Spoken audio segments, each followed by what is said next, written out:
Hi friends, ఈరోజు topic ఏంటంటే ఆటా షోలో అక్షిత కోసం మాట్లాడదామని ఒక వీడియో చేయాలనుకున్నాను. తను ఒక సుధీరన్న బర్త్డేకి ఒక చిన్న వీడియో పెట్టింది, హ్యాపీ బర్త్డే అని చెప్పి. వాళ్ళిద్దరు ఉన్న కన్వర్జేషన్స్, వాళ్ళిద్దరికి ఉన్న బాండింగ్ అసలు ఎంత బ్యూటిఫుల్గా అనిపించిందంటే నాకు చాలా బాగా అనిపించింది. మీరు కూడా చూడండి, అక్షిత దాంట్లో ఉంది వీడియో. దాంట్లో అందరు జలస్గా ఫీల్ అవుతారు తనతో మాట్లాడితే. అసలు ఎంత జలస్గా ఫీల్ అవుతారంటే కావ్య అయితే మరీ జలస్గా ఫీల్ అవుతారు. కంపల్సరీ చూడండి ఆ వీడియో. చాలా నవ్వు అండ్ మూమెంట్, సుధీరన్న స్వాగ్, సుధీరన్న స్టైల్లో కూర్చోడం, ఇవన్నీ చాలా చాలా చాలా బాగుంటాయి. కంపల్సరీ చూడండి ఆ వీడియో. నాకైతే చాలా చాలా చాలా బాగా నచ్చింది, అందుకని ఈ వీడియో చేస్తున్నాను నేను.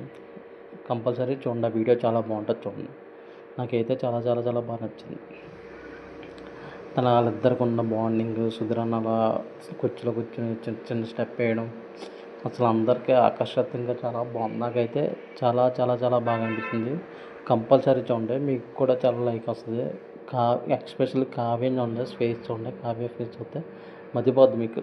జలస్ అంటే ఇలా ఉంటుందా అనేలాగా అనుకునేలాగా చేసాడు సుధీరన్న. నిజంగా చాలా చాలా చాలా బాగా అనిపించింది. కావాల్సి కంపల్సరీ మీరు వెళ్ళి అక్షిత దాంట్లో ఇన్స్టాగ్రామ్లో happy birthday my dear Sudheer అని రాసి పెట్టి ఉంటుంది చూడండి. ఆ వీడియో కంపల్సరీ చూడండి. Thank you friends watching my video. Please like and subscribe me.